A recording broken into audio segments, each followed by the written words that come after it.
कि जिंदगी खू गए अलम फरते गम में भी मुस्कुराती है, अरे बांसुरी के सीने में जख्म है फिर भी वो मुस्कुराती है, फिर भी वो गीत गाती है.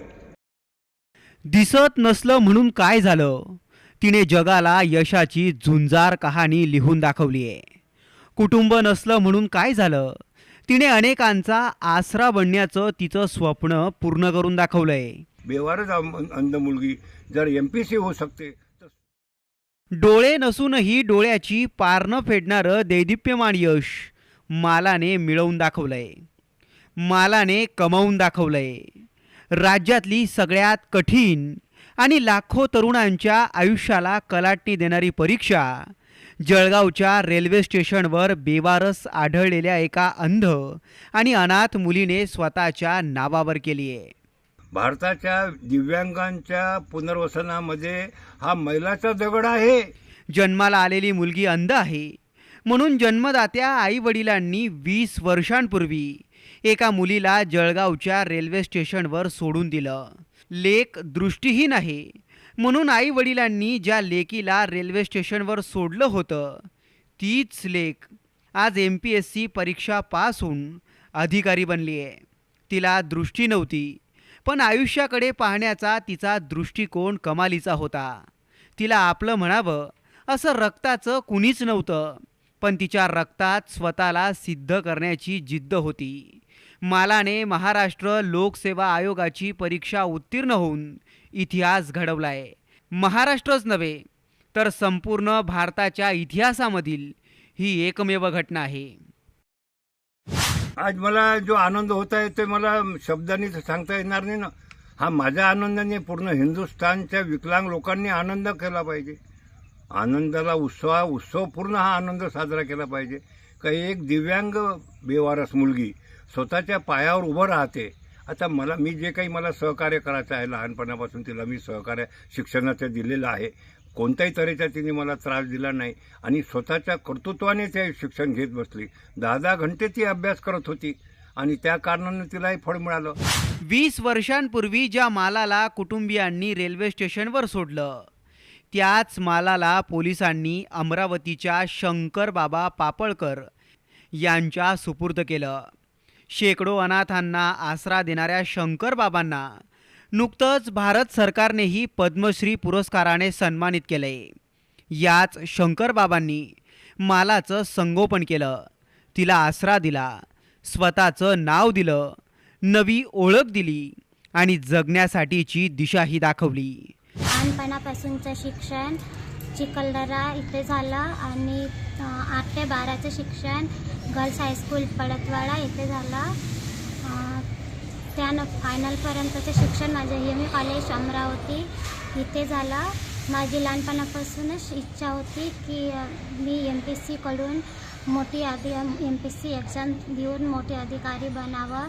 हे जेव्हा मी बाबाला सांगितलं तेव्हा मला बाबांनी स्वतःहून सपोर्ट केला. मालाने शंकर बाबांजवळ शिक्षणाची इच्छा बोलून दाखवली. बाबांनीही तिला शक्य ती मदत केली. जिला जन्मदात्या वडिलांनी अक्षरशः मरणाच्या दारात सोडलं होतं तिच्याच हातात शंकर बाबांनी लेखणी दिली होती. मालाची हिंमत आणि शिक्षणासाठीची जिद्द पाहून समाजातल्या अनेकांनी दानशूरपणा दाखवला. अमरावती जिल्ह्यातील दर्यापूरचे प्रकाश टोपले यांनी मालाचं पालकत्व स्वीकारलं होतं. मालानेही संधीचं सोनं करत संत गाडगेबाबा अमरावती विद्यापीठातून पदवी परीक्षेत प्रथम श्रेणीत उत्तीर्ण होऊन इतिहास घडवला. अभ्यास करताना खूप अडचण गेली परंतु बाबाची ओळख पाटील सरांबरोबर असल्यामुळे पाटील सरांकडे मला क्लास लावून दिले. तिथे मी क्लास केला आणि त्यांच्या मार्गदर्शनाखाली MPSCची एक्झाम्स पास केली.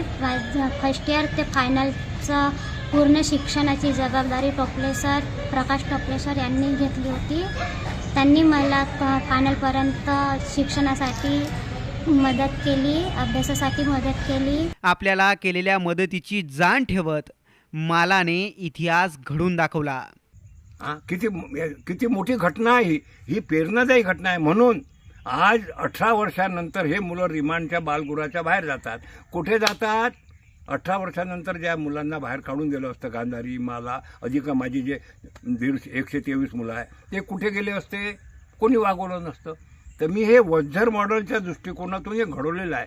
वज्झर मॉडेल म्हणजे यांना परीक्षा देऊन पास झाली, MPSCची परीक्षा पास झाली, 30 मुलींचे लग्न झालेले आहेत, सगळ्या मुलांचे आधार कार्ड काढले आहे. आज मालाला मी घेतलं नसतं तर मला शंकरबाबा पापडकर झाली असती का?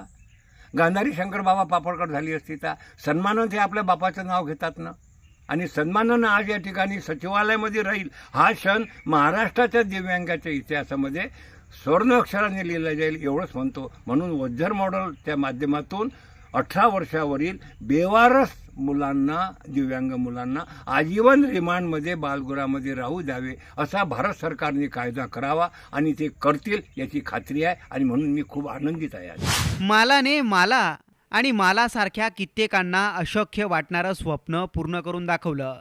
मालाने ही परीक्षा उत्तीर्ण करून दाखवली होती, पण मालाने आपल्या सगळ्या यशाचं श्रेय शंकर बाबांनाच दिलंय.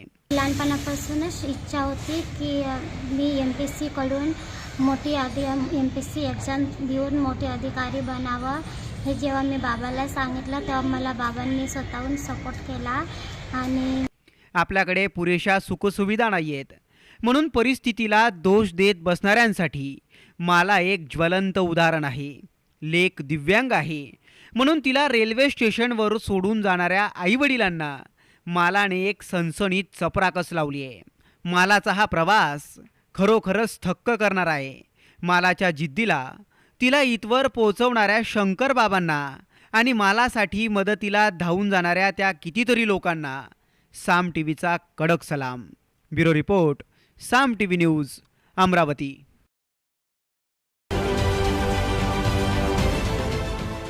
देश विदेशातील प्रत्येक घडामोडींचे लाईव्ह अपडेट मिळवण्यासाठी आता साम टीव्हीच्या सर्व सोशल मीडिया प्लॅटफॉर्मला लाईक, फॉलो आणि सबस्क्राईब करा.